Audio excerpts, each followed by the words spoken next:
প্রিয় শিক্ষার্থী বন্ধুরা, আজকে তোমাদের সামনে মজার একটা আমি টপিকস নিয়ে আলোচনা করতেছি। ছোট্ট একটা কৌশল, যেটা তোমাদের পদার্থবিজ্ঞানের নবম শ্রেণী পদার্থবিজ্ঞানের মধ্যে চতুর্থ অধ্যায়ের গতিশক্তি এবং বিভব শক্তি সম্পর্কিত একটা সমস্যা আছে। এটা সবসময় আমাদের সৃজনশীল প্রশ্নের মধ্যে এসে থাকে, আবার নূরভিত্তিক প্রশ্নের মধ্যে এসে থাকে। তো নূরভিত্তিক প্রশ্ন তো আমরা যদি করতে যাই, অনেক বড় একটা অঙ্ক করতে হয়। তো এই বড় বড় অঙ্কটা না করে কীভাবে আমি শর্ট টেকনিকে 1 সেকেন্ডের মধ্যে উত্তরটা দিতে পারবো, আমি সেই টপিক্সটা নিয়ে তোমাদের একটু আলোচনা করতেছি।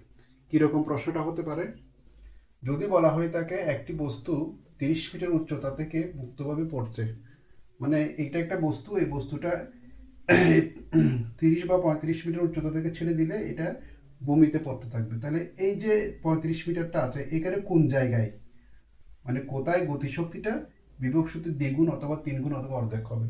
যখন পড়তে থাকে তখন একটি বস্তুর গতিশক্তি প্রাপ্ত হয়, এই গতিশক্তি নিয়ে সে নিচের দিকে পড়ে। তাহলে এই এই এই গতিশক্তিটা কোন জায়গায় গিয়ে আগের যে উপরে তুলতেছে বিভব শক্তি, সেটার দ্বিগুণ বা 3 গুণ বা অর্ধেক হবে। তাহলে আমরা কিভাবে করতে পারি, যদি আমরা ম্যাথ করতে যাই অনেকটা বড় অঙ্ক হয়ে যাবে। জাস্ট একটা শর্ট টেকনিকটা মনে রাখবে। যেমন মনে করো আমি কত উচ্চতায় হবে এটার জন্য আমি এক্স ধরবো। মনে করো এক্স উচ্চতা, এটা বিভব গতিশক্তির দ্বিগুণ বা 3 গুণ বা অর্ধেক হবে। তাহলে আমি ছোট্ট একটা টেকনিক দেখবো, এক্স সমান আমরা লিখতে পারি এস ডিভাইডেড বাই n+1। ছোট্ট একটা টেকনিক, এখানে এন এর জায়গার মধ্যে আমাকে বসিয়ে দিতে হবে যে কি, কোথায় গতিশক্তি বিভব শক্তির দ্বিগুণ। তাহলে ইকে ইকুয়াল এন অফ ইপি। তার মানে এন এর জায়গার মধ্যে তোমাকে বসাতে হবে যে এই যে গতিশক্তিটা বিভব শক্তির কত গুণ দ্বিগুণ, এই যে এন এর জায়গা এখানে আছে, ওইখানে তোমাদের বসাতে হবে 2। যদি 2 বলে তাহলে 2 বসাবে, যদি 3 বলে 3 বসাবে, অর্ধেক হলে অর্ধেক বসাবে। তাহলে আমরা যদি এখান থেকে দেখি এক্স ইকুয়াল লিখতে পারি আমরা, এটা কত, এইচ এর উচ্চতাটা কত 35 বা 40, যে যেটা ধরো 35 ধরলাম। তাহলে এখানে যদি দ্বিগুণ বলে তাহলে এটা 2 + 1 35/3। তাহলে 35কে 3 দিয়ে ভাগ করলে যা হয়, যেমন এখানে আসতে পারে 3 × 11 = 33, 3 × 12 = 34, 11 দশমিক সামথিং হতে পারে। তাহলে তোমরা বলতে পারে ভূমি হতে এই 11 দশমিক সামথিং উচ্চতা, এটার বিভব গতিশক্তির দ্বিগুণ বা 3 গুণ হবে।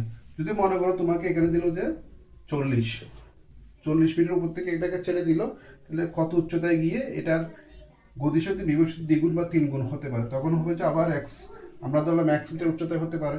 তাহলে এক্স মিটার উচ্চতা হলে এখানে ধরবো যে এস বাই n+1। তাহলে এসটা হচ্ছে কি, এখানে মূল উচ্চতাটা 40 বসাবে, এন মানে কত গুণ বলছে, যদি এখানে 3 গুণ বলে তাহলে এখানে 3 লিখবা, +1 লিখবা। তাহলে আমরা পাচ্ছি 40/4। তাহলে 40কে 4 দিয়ে কাটলে কত হয় 10। তার মানে আমরা বলে দিব 10 মিটার উচ্চতায় এটার বিভব শক্তি গতিশক্তিটা কত গুণ দ্বিগুণ অথবা 3 গুণ অথবা 4 গুণ। আশা করি বুঝতে পেরেছি। জাস্ট এই টেকনিকটা, এই সূত্রটা যদি আমরা মনে রাখতে পারি, আমরা সহজে বড় অঙ্কটাকে ছোট্ট একটা টেকনিকে ব্যবহার করতে পারবো। ধন্যবাদ।